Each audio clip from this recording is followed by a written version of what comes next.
Salut à tous, bienvenue dans le podcast Au-delà des entraînements. J'espère que tout le monde va bien. Podcast qui parle bien sûr d'entraînement, qui parle en général de bodybuilding, qui peut parler de plein d'autres sujets également. Ça dépendra principalement les questions.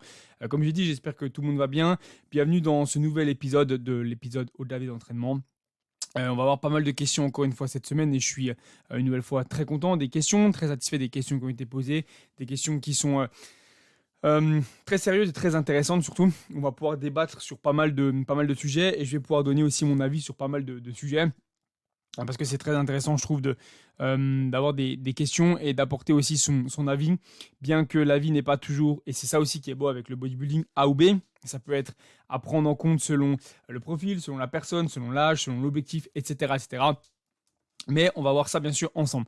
Donc la première question c'est quel BF, donc quel body fat ne pas dépasser compétiteur et non compétiteur. Alors si on se base vraiment sur le body fat dans un premier temps à ne pas dépasser body fat haut, ok. Body fat assez haut. Pour un homme, ça va être généralement entre 15 et 20%. Parce que selon les études, et généralement, et bien sûr ça dépend des profils, là on parle de personnes quand même qui, compétiteurs ou non compétiteurs, qui s'entraînent pour de vrai, okay, qui cherchent à s'entraîner pour de vrai. Parce qu'on parle de ça, on parle de sportifs, on parle de personnes qui cherchent à progresser dans le bodybuilding. Même si ça n'a pas objectif de compétition derrière. Entre 15 et 20%, c'est ce qui semble le plus, selon les études, cohérent en pratiquant naturel, pour continuer à faire du muscle sans faire trop de tissu adipeux. Parce que passer ce pourcentage-là, tu vas être plus propice à potentiellement faire du tissu adipeux que de la masse maigre, donc la masse musculaire. Maintenant, ça ne veut pas dire que dépasser ça, c'est une mauvaise chose. Si c'est ta première phase de bulk, par exemple, si tu dépasses ça, que tu es toujours performant, que tu arrives à manger, etc., en tous les cas, tu sais que derrière, tu feras en sorte de le perdre. Mais ce n'est pas forcément le plus optimal d'un point de vue peut-être santé, et d'un point de vue, bien sûr, aussi composition corporelle. Ça, c'est vraiment pour ça, pour les compétiteurs et les non-compétiteurs. Pour les femmes, on serait plus aux alentours de 25-30, généralement en termes de pourcentage. Donc, plus ton body fat aussi sera haut, plus il t'assurera d'être fort sur les mouvements, d'être stable. Donc, il n'y a pas forcément de gravité d'un point de vue au-dessus des 20%. Maintenant, c'est le temps que tu passeras au-dessus de 20%. Le but, c'est quand même d'être en bonne santé et pas d'être vraiment obèse. Maintenant, ça dépend aussi le pourcent vraiment de body fat. Comment il est réparti. Une personne qui fait réellement du bodybuilding, qui s'entraîne fort, qui pousse lourd, si elle est un peu au-dessus des 20%, ce sera souvent moins dramatique qu'une personne qui potentiellement est au-dessus des 20% mais n'a pas cette masse musculaire-là, puisque automatiquement il y a moins de sport, il y a moins de dépenses. Donc voilà, c'est à juger. Maintenant, il ne faut pas forcément s'arrêter à ce pourcentage-là. Il ne faut pas s'arrêter forcément à un appareil qui mesure les plis sur le corps ou une balance, parce que généralement, tu peux avoir 20% à un endroit, mais tu peux très bien en avoir 17 à un autre, etc. etc. Le corps n'est pas toujours forcément... le gras, au final, n'est pas forcément réparti de la même façon. Donc, ne pas s'arrêter à ça pour progresser. Okay, chercher à progresser. Pour ce qui est du body fat négatif, pareil. Celui-là, il n'est pas forcément non plus mesurable dans la plupart des cas. Si tu es compétiteur, le but, ça sera d'avoir le body fat bien sûr le plus bas possible pour être le plus sec possible, pour avoir le plus de stries possible, tout en étant OK avec ta santé, que tu arrives quand même un minimum encore à te déplacer et que tu n'es pas dans les pommes non plus, bien sûr.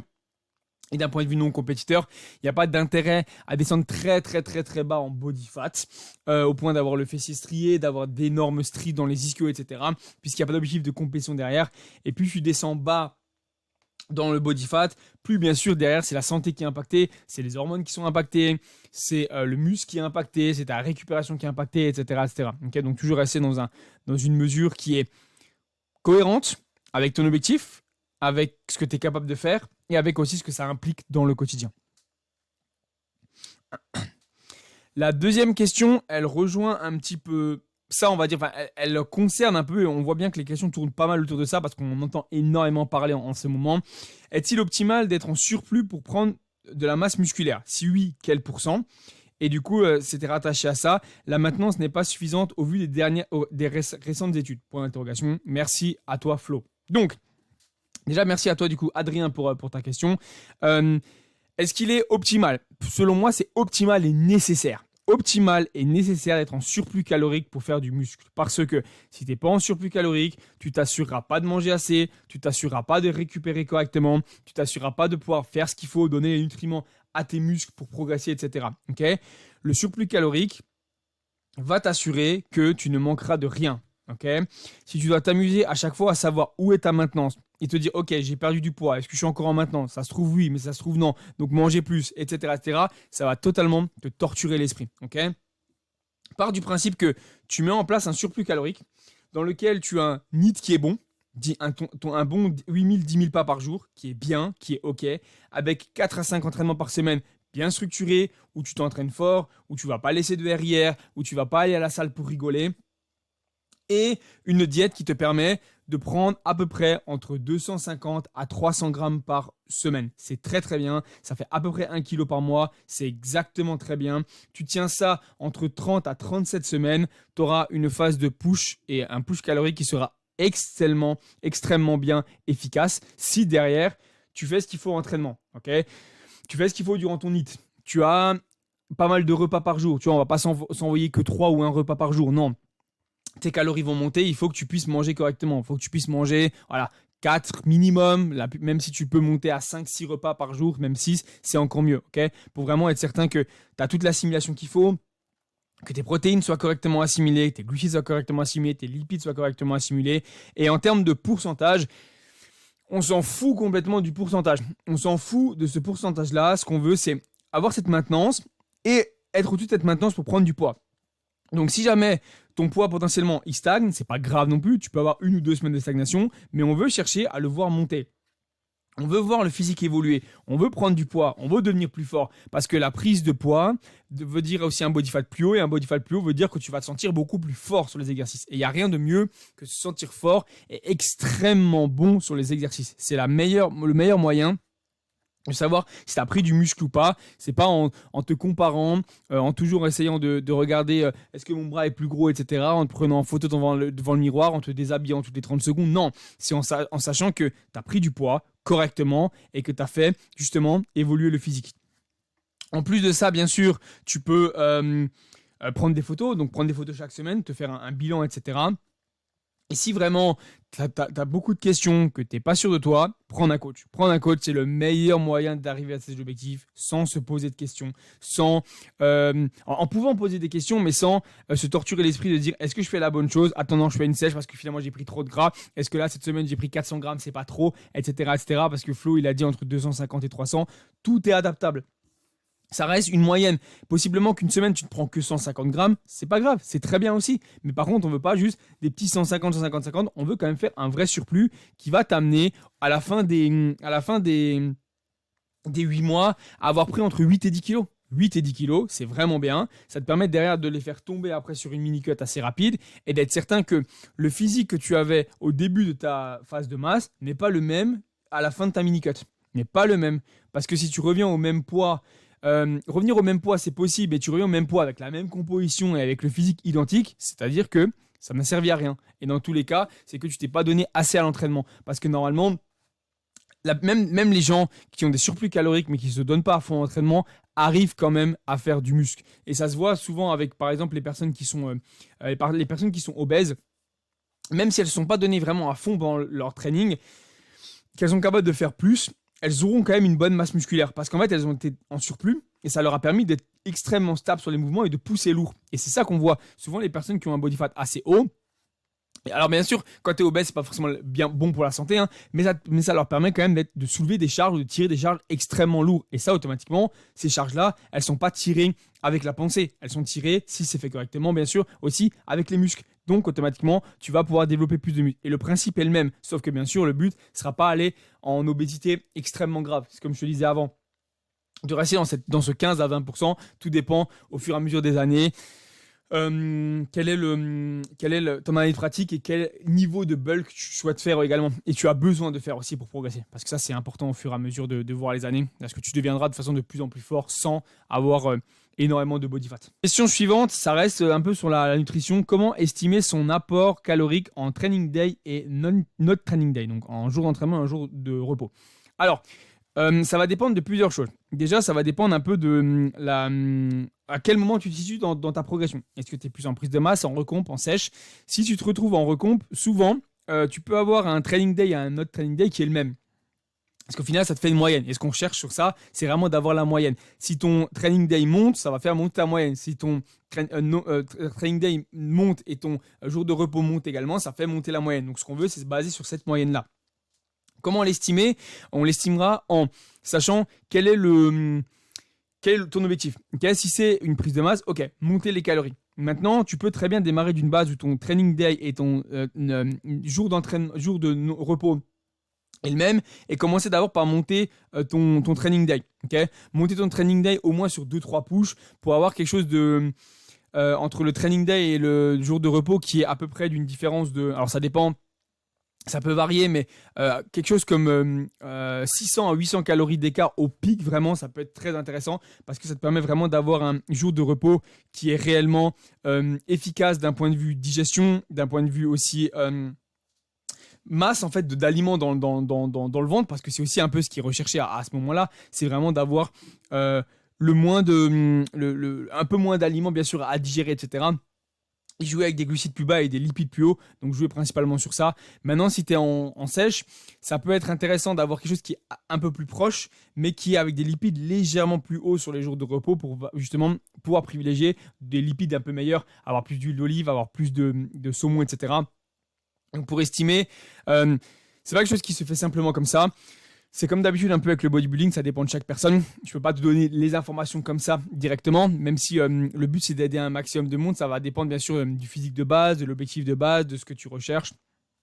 Quel est aussi ton emploi? Si tu as un emploi qui te demande énormément de ressources par exemple, même sur un jour de repos, et que, imaginons, ton jour d'entraînement il est à 3000 et ton jour de repos est à 2003, c'est peut-être pas forcément très intelligent parce que la marge elle est énorme et la différence est énorme et ça va quand même te manquer beaucoup de calories pour réussir à encaisser ce jour de repos, parce que le but d'un jour de repos, c'est quand même qu'il soit un peu reposant. Donc, si ton job te demande beaucoup, ça pourra peut-être plus intéressant d'avoir une différence qui est légère, peut-être un peu plus, par exemple 3000, 2007, 2008, mais par contre en ayant un peu plus de lipides sur le 2008 que du coup sur le jour d'entraînement, parce que généralement, ce jour d'entraînement, on essaie d'avoir des glucides un peu plus hauts, pour justement maximiser bien sûr l'assimilation et que on sait que les lipides ralentissent un peu la digestion, etc. Donc qu'on soit certain d'avoir au moins tout ce qu'il faut au niveau de l'entraînement bien assimilé en termes de lipides, en termes de glucides, en termes de protéines, en termes de glucides, pour au final que l'entraînement soit le plus efficace possible. Donc voilà pour ça. Pour l'estimer, c'est vraiment une question à quoi ressemble ton emploi du temps, à quoi ressemblent tes journées, à quoi ressemble ton job et quel est ton objectif. C'est vraiment ça le plus important. Ensuite, question suivante, c'est Yo, alors déjà merci Julien pour la question. As-tu une préférence pour un volume par séance et un conseil split de 4 jours? Alors, un volume préférence, le volume, plus tu arriveras à mettre du volume dans tes séances correctement, mieux ce sera. Okay, si tu souhaites rattraper un muscle, on sait que 10 séries, c'est vraiment le minimum par groupe musculaire. Donc potentiellement, commencer à aller vers 15 serait mieux. Okay, et réussir à répartir correctement ce volume-là. Si tu as la possibilité d'entraîner 4 fois par semaine, et c'est là que ça va être intéressant, upper, lower, off, ça reste pour moi la meilleure des stratégies. Les jambes reviennent 2 fois, le haut du corps revient 2 fois. Ça te permet de potentiellement placer intelligemment 7 séries dans un upper, 7 séries dans l'autre, par exemple pour les pecs, 7 séries pour le dos dans un, 7 séries dans l'autre. Maintenant, ce qu'il faut savoir, et c'est certain, ça va te faire des gros uppers et ça va te faire des gros lowers. Ça, c'est sûr et certain. 4 fois par semaine, quand tu souhaites avoir un bon volume et que tu as besoin d'un bon volume, tu vas devoir encaisser dans chaque séance pas mal de volume. Parce qu'il faut quand même réussir à faire rentrer les bras, il faut réussir à faire rentrer les épaules, il faut réussir à faire rentrer le dos, il faut réussir à faire rentrer les pecs. Après, c'est aussi possible, et si tu es capable de l'encaisser 4 fois par semaine, d'avoir un pull, un push et 2 fois les jambes. Ok ? Mais pour moi, c'est pas forcément ce qu'il y a de plus intéressant parce que ça te permettra pas forcément d'avoir accès d'axes de travail sur tes pecs ou sur ton dos. Si tu n'as vraiment que un pull, ça dépend. J'ai des personnes avec qui je collabore qui ont ce type-là d'entraînement et ça marche très bien. Vraiment un pull avec 3 séries par exemple par exercice, avec environ 5 exercices pour le dos, ça fait un bon volume, mais ça permet vraiment d'avoir assez en fait, de volume pour le dos, plus après les bras et l'arrêt d'épaule. Oui, ça fait un gros volume. Et encore, c'est pas énorme, 15. Ça fait un gros volume dans la séance et c'est toujours la même chose. Il n'y a jamais vraiment de volume haut ou volume bas. C'est plutôt un volume par séance. Le volume pourrait être bas par séance. Souvent, ce qu'on voit aussi avec les, les prods, par exemple avec les Anglais, on voit de plus en plus ça en France maintenant, c'est le volume est bas. Non, le volume sur la semaine n'est pas bas. C'est le volume peut-être par séance qui est bas. Le volume sur la séance n'est pas énorme parce que c'est que 2 séries, mais il y a quand même 9 exercices. Donc au final, si tu regardes bien, le volume n'est pas si bas que ça. C'est le volume par groupe musculaire qui peut-être sur la séance n'est pas forcément très très haut, mais sur la semaine, si tu rapportes à la semaine, souvent, tu te retrouves avec des progs où au final, tu vas te retrouver avec des sets sur le dos qui seront à plus de 15 séries, sans compter potentiellement les sets de soulevé de terre, les sets de presse aussi où tu vas quand même faire rentrer par exemple le dos, par exemple, que tu vas chercher à contracter, des sets de hip thrust, mais l'exemple le plus flagrant c'est le dos, plus après les sets de RDL, les sets de stiff leg, etc. Donc au final, le meilleur split sera vraiment ça, d'avoir un maximum de volume, d'avoir potentiellement upper, lower, pour être certain de bosser sous plusieurs angles, surtout le dos par exemple, plusieurs axes de travail, en ayant le volume maximal que tu peux mettre et auquel tu arrives à récupérer. Plus il y aura de volume, bien réparti, mieux ce sera pour progresser. Plus tu es sûr d'en faire en le faisant correctement et en étant capable de récupérer, mieux ce sera. Okay, vise vraiment ça. Question suivante. Penses-tu qu'il est plus dur de pousser loin une sèche en ayant un taf physique à côté? Alors, encore une nouvelle fois, ce n'est qu'une question d'organisation. Moi, je connais des personnes qui ont des jobs très simples, qui sont incapables de pousser une sèche, uniquement parce qu'au final, ils n'ont pas le mental. Okay, et il y a des personnes, effectivement, qui vont avoir un taf physique et qui vont avoir des sèches absolument incroyables. Est-ce que c'est dur? Peut-être que oui. Est-ce que c'est plus dur? Non. Ce sera dur parce que ça dépend comment la chose est gérée. Si c'est géré correctement, que le coach par exemple ou l'athlète a fait ça correctement, on sait que le taf est physique, ok. Taf est physique, ça veut dire que potentiellement il y aura une semaine plus dure que d'autres, qui sera différent par exemple de quelqu'un qui est sur le bureau ou même quelqu'un qui peut gérer son temps. Ok, tu te prévois plus tôt. Tu prends plus le temps, de te dire que ça va devenir plus difficile sur la fin, donc possiblement avoir le temps de mettre des refills, etc. Il faudra juste en fait attaquer possiblement la sèche d'une autre façon. Mais à partir du moment où ton mental il est capable d'aller loin dans l'effort en termes de sèche, tu seras capable de très bonnes choses. Peu importe si ton travail il est physique, peu importe si ton travail n'est pas physique, peu importe si tu peux manger que 2 repas par jour, peu importe. En fait, c'est qu'une question de volonté et de ne pas se trouver d'excuses. Le travail est physique et alors au final, si jamais ton travail actuellement, tu juges que c'est lui qui t'empêche d'arriver à tes objectifs et que tu as vraiment envie d'arriver à ces objectifs-là, c'est un peu facile à dire, mais au final, change de job. C'est plus simple à dire qu'à faire, ok, mais si réellement c'est quelque chose qui t'empêche actuellement de tes objectifs et que tu es sûr et certain que tu fais tout ce qu'il faut et que c'est quand même ton job qui pose problème, trouve autre chose. Trouve un autre job qui te permettra d'arriver à tes objectifs. Mais je pense que l'excuse du job, elle est un peu trop simple. Que ce soit lors d'une prise de masse, lors d'une sèche, peu importe. J'ai eu également un job où je devais me lever très très très très tôt le matin, avant 5 heures. Le temps de finir l'entraînement, de rentrer à la maison, plus de 22 heures, etc. Le temps de se coucher avec très peu de sommeil. J'ai quand même réussi à faire une prise de masse qui était loin d'être mauvaise, avec pas mal de repas, avec des calories très hautes, avec pas beaucoup de sommeil. Donc je pense que même si le job est physique, même s'il te prend beaucoup d'énergie, ce sera surtout une question d'investissement de ton côté et de gestion aussi du quotidien et de la prep pour y arriver au mieux. Je pense que bien sûr c'est faisable. Est-ce que c'est plus dur? Non. Je pense que si tu pars du principe que c'est plus dur, automatiquement ce sera plus dur. Si tu pars du principe que tu vas le faire de la même façon que quelqu'un qui a un taf un peu plus simple, ce sera simple. Et c'est aussi simple que ça. Juste en partant du principe que peut-être, effectivement, le corps, sur la fin, te demandera plus de ressources, aura besoin des fois peut-être de plus de repos, surtout du repos en termes de calories, et possiblement de refill. Okay, voilà comment je vois la chose. Mais je pense que tout le monde est capable d'arriver à un très bon niveau, peu importe l'emploi ou quoi que ce soit. Alors, la question suivante, c'était un commentaire, mais du coup, j'ai récupéré la question parce que je la trouvais pas mal du tout. Alors, la question, c'était du coup, une personne lambda qui pratique la musculation, par exemple, 5 à 6 fois par semaine. Pour moi, c'est déjà plus qu'une personne lambda, c'est déjà énormissime.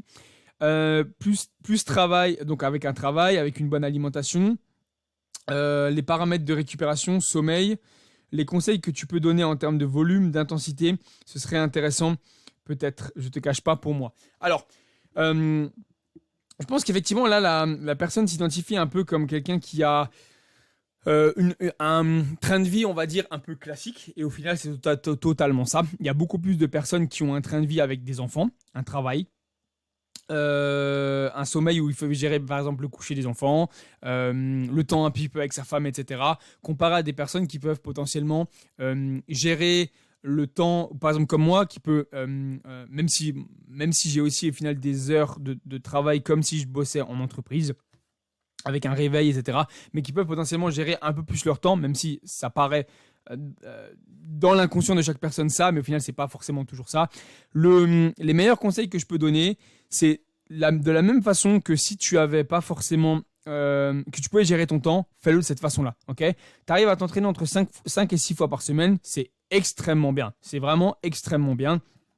Et comme je t'ai dit avant, ça va te permettre vraiment, comme j'ai pu dire avant, comparé aux 4 fois, ça va vraiment te permettre de pouvoir mettre en avant plus de parties du corps.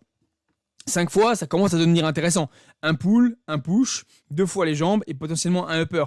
Un upper qui fait revenir par exemple les pecs et le dos, encore une fois, pour maximiser le volume. Ou alors 2 push parce que tu as besoin des pecs. L'avantage, c'est que ça va vraiment te permettre de maximiser le volume beaucoup plus facilement sur la semaine, de pouvoir faire des séances qui seront pas forcément plus courtes mais un peu plus condensées, où ok, tu vas pouvoir attaquer les pecs avec vraiment une partie où ce sera push, où tu auras par exemple que des exercices de pecs avec un petit peu d'épaule et du triceps, et une autre séance push où tu vas pouvoir avoir pecs, un peu des épaules également parce que du coup elles sont pas assez revenues avant, et les triceps. Et en même temps, tu arriveras là à avoir ton volume vraiment sur les pecs qui sera à peu près de 15. Donc là, ça va devenir très intéressant. Ensuite, pour ce qui est de l'intensité, toujours la plus haute possible. Parce qu'en fait, il n'y a pas besoin de se poser de questions sur l'intensité. L'intensité, c'est vraiment mettre le maximum d'intensité que tu peux au moment donné. Possiblement que le lundi, ton intensité sera plus haute que ton vendredi, mais en tout cas, c'est pas une excuse pour ne pas se donner à fond. Ok, tu es peut-être un peu plus fatigué parce qu'on arrive sur la fin de la semaine. Donne l'intensité que tu as à ce moment-là. C'est là que ça peut être aussi intéressant de se dire que peut-être que les muscles qui sont le plus en avant sur ton physique sont plus intéressants à placer en fin de semaine. Parce que fin de semaine, il y a plus la fatigue, etc. Parce que tu as ton emploi, la gestion de ta famille, etc. Et placé en début de semaine, parce qu'il y a eu le week-end, etc. Plus les muscles qui ont besoin d'être un peu plus ciblés, ou le muscle qui a besoin d'être plus ciblé parce que tu as plus d'énergie après le week-end. Okay. Maintenant, concernant le volume, c'est comme j'ai pu dire un peu. Si le muscle il a besoin d'être vraiment travaillé parce que il manque de volume dessus, alors c'est intensité maximale avec un volume qui est assez haut, après 15 séries, voire plus même si possible.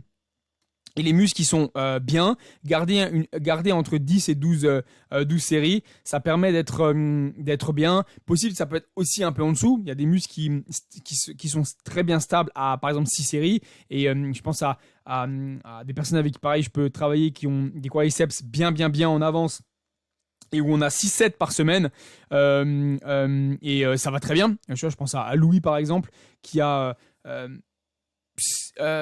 très peu de sets de quadriceps, mais quand je dis très peu, c'est vraiment très peu. C'est 7 vraiment de quadriceps. Si on isole les quadriceps, sont vraiment il y en a très peu, et pourtant il progresse très bien sur les quads. Du moins, il maintient vraiment cette masse qu'il a sur les quads pour qu'on puisse focus le haut du corps. Et c'est ça du bodybuilding au final, c'est avoir le muscle qui est en avance mis un peu de côté, avec des exercices qui permettent de le solliciter, de mettre un effort dessus, mais sans justement qu'il prenne l'ascendant sur le reste. Et le but sera ça, maximiser le sommeil, maximiser la récupération. Donc ça veut dire dormir le plus que tu peux. Placer des siestes si jamais tu juges que tu dors pas assez, parce qu'effectivement il y a la vie de famille, il y a tout ça, il y a le job, etc. T'hydrater correctement, manger correctement, gérer ton temps correctement pour gérer aussi correctement les imprévus, te dire que ok, ma journée sera ça et ça, et avoir un volume qui est bien réparti sur ta semaine. Okay. Au final, que ce soit bodybuilder pro ou pas bodybuilder pro, envie de faire de la compétition ou pas faire de la compétition, l'objectif il sera le même. À partir du moment où tu souhaites progresser, il faut que tu te mettes dans la tête que au final tu es un athlète, et un athlète pour progresser il a besoin de quoi? Il a besoin de repos, il a besoin d'une bonne hydratation, il a besoin d'une bonne digestion, de bons aliments et d'un entraînement adapté. c'est aussi simple que ça. Peu importe l'âge que tu as, peu importe l'objectif que tu as, ce sera toujours la même chose. Okay, et on peut dire ce qu'on veut. Je manque de temps, j'ai pas ci, j'ai pas ça. Il y a énormément de bodybuilders pro à Olympia. Je pense aux hommes, je pense aux femmes qui ont des enfants. C'est pas leur métier parce qu'ils n'ont pas de sponsor et ils ont un 35 heures voire plus. Il y a énormément de personnes qui se présentent à Olympia chaque année, qui ont un emploi à côté, qui ont même des fois plus qu'un emploi parce que souvent ils vivent en Amérique. À côté, bien sûr, tu imagines bien, si c'est Olympia, c'est tout ce qui est pro judo, etc. Donc, il faut payer tout ça. Il faut payer, bien sûr, la récupération derrière, les masters, enfin, tout ce qui est derrière. Mais je parle de Olympia, mais je parle aussi sur des niveaux plus simples. Il y a des personnes qui vont faire la WMBF, peu importe où c'est. Il y a des personnes qui font la FBN si on reste en France, ou même la Fédération Française de Culturisme, qui ont un job à côté, qui ont peut-être même des fois 2 jobs à côté, qui ont une famille, qui ont des enfants, qui arrivent à avoir de très très bons niveaux. Et bien en fait, c'est s'inspirer de ces personnes-là et demander comment ils ont fait. Et la plupart du temps, c'est toujours la même chose. Je suis un athlète, je réfléchis comme un athlète. Je fais gaffe à ce que je mange, je fais gaffe à comment je bois, je fais gaffe à bien m'hydrater en gros, je fais gaffe à bien m'entraîner, je fais gaffe à ce que mon corps ait tout ce qu'il faut en termes de nutriments, en termes d'entraînement pour progresser. Aussi simple que ça. À partir du moment où tu as mis ça en place, que le mental suit, tout est possible. Question suivante, que penses-tu de garder une séance de cardio type HIIT ou autre en prise de masse pour potentiellement garder de bons échanges cellulaires? Alors, ça va dépendre de chaque personne. Il y a des personnes qui vont potentiellement plus facilement faire du gras en montant les calories. Alors des fois, c'est une question d'intensité. Des fois, c'est une question aussi de génétique, etc. Donc oui, ça peut être intéressant de garder du cardio en prise de masse. Maintenant, on va parler d'un cardio qui va être à intensité assez modérée. Donc un cardio, par exemple, sur vélo, sur tapis, 3-4 fois par semaine, une vingtaine de minutes à peu près, à entre 120 à 135 BPM. Donc quelque chose où quand même, voilà, tu maintiens un rythme, mais pas quelque chose qui te fait courir, freiner comme un HIIT ou ce genre de choses. Parce que un entraînement HIIT, au final, c'est presque un entraînement type musculation plus. Et c'est pas ce qu'on cherche. On cherche un cardio qui rajoute de la dépense sans complètement ruiner ta récupération pour les séances. Okay, ça, c'est vraiment quelque chose d'important. Donc, ouais, je suis totalement d'accord avec ça. Je trouve ça bien de pouvoir garder chez certaines personnes du cardio en prise de masse. Pas forcément toute la prise de masse, peut-être au début de la prise de masse. Surtout quand tu sors par exemple d'une phase de mini-cut, que tu as eu du cardio. Ça peut être intéressant de continuer à le garder, pas le couper d'un coup, ou quand tu sors d'une sèche, etc. Pour justement continuer à créer une dépense. Surtout par exemple quand à la fin d'un déficit, quand les hormones elles sont au plus bas, que la répartition de la graisse n'est pas encore forcément bonne, parce que souvent ce qui arrive après une sèche poussée par exemple ou une compétition, alors tu peux garder justement du cardio par exemple sur les jours off pour continuer justement à créer une dépense et continuer à faire en sorte que le physique stocke et accumule moins rapidement de la graisse. Et généralement ça va après par la suite un peu tout seul et ça se remet bien en place une fois que les hormones sont remontées, que tu arrives de nouveau à t'entraîner plus fort et que tu arrives à reprendre une plus grosse intensité. Donc, conserver du cardio, oui. Comme dit, ça dépend de chaque personne. Il y a des personnes qui vont garder du cardio pendant très longtemps lors d'une phase de bulk. À savoir que garder du cardio pendant toute la phase de mini-cut, pendant toute la phase de bulk, ça dépend la fréquence du cardio et combien, tu vois. Ça veut dire que derrière, quand tu vas commencer à rentrer possiblement en phase de sèche, tu auras encore et toujours ce cardio. Et ce cardio, vu que tu avais l'habitude de le faire en phase de bulk, il va être plus haut. Donc si déjà en phase de bulk, tu es par exemple à 30 minutes de cardio, 4 fois par semaine, tu vas très rapidement te retrouver en sèche à devoir passer à 45, 1 heure. Et ça, c'est pas forcément top. Alors que si c'est vraiment sur la fin, quand ça commence à devenir mieux, sur par exemple les 3 derniers mois de la phase de bulk, ou alors les 4 derniers mois, sur les 8 à peu près, ou 8 plus, ça peut être intéressant de justement le couper pour ne plus forcément avoir ce cardio qui est là et qui te crée une grosse dépense pour que quand tu passes en sèche, le cardio, tu puisses commencer à le mettre en place sans devoir directement mettre du 45 ou du 1 heure parce que en fait, ton corps avait déjà l'habitude de faire beaucoup de cardio avant ça. Voilà pour ce podcast. Merci à tous déjà de l'avoir écouté. J'espère qu'il a été le plus instructif possible. C'est jamais forcément très long. Là, il dure un peu plus de 30 minutes, mais au moins, il aura été le plus efficace possible. Le but, c'est quand même de répondre aux questions. Je pense qu'effectivement, comme j'ai déjà pu dire, c'est souvent plus long quand il y a aussi plus de personnes parce que ça peut permettre de débattre. Mais l'espace commentaire est là si jamais pour débattre. Et c'est avec grand plaisir de pouvoir, si jamais débattre avec toi, si jamais tu as des questions quoi que ce soit.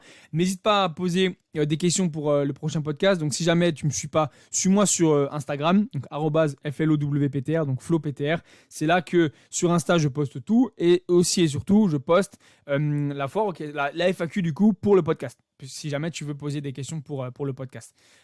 Si jamais tu écoutes sur YouTube, merci déjà à toi pour ton écoute, d'être jusqu'ici. Pense au petit pouce bleu, à l'abonnement. Si jamais tu n'es pas abonné, aux commentaires, dis-moi ce que tu en as pensé. Si tu es sur Spotify, je ne l'ai pas dit en début de podcast, je le dis toujours, mais voilà, les 5 étoiles. Pense aux 5 étoiles pour donner de la force, bien sûr, pour référencer aussi le podcast. Tu as la possibilité de pouvoir me dire aussi ce que tu en as pensé. Je laisse toujours ça sur le podcast vers la fin du podcast. Enfin, qu'en avez-vous pensé? Donc, n'hésite pas si jamais me dire ce que tu en as pensé. Merci à tous encore pour l'écoute et à très vite sur Au-delà des entraînements. Ciao!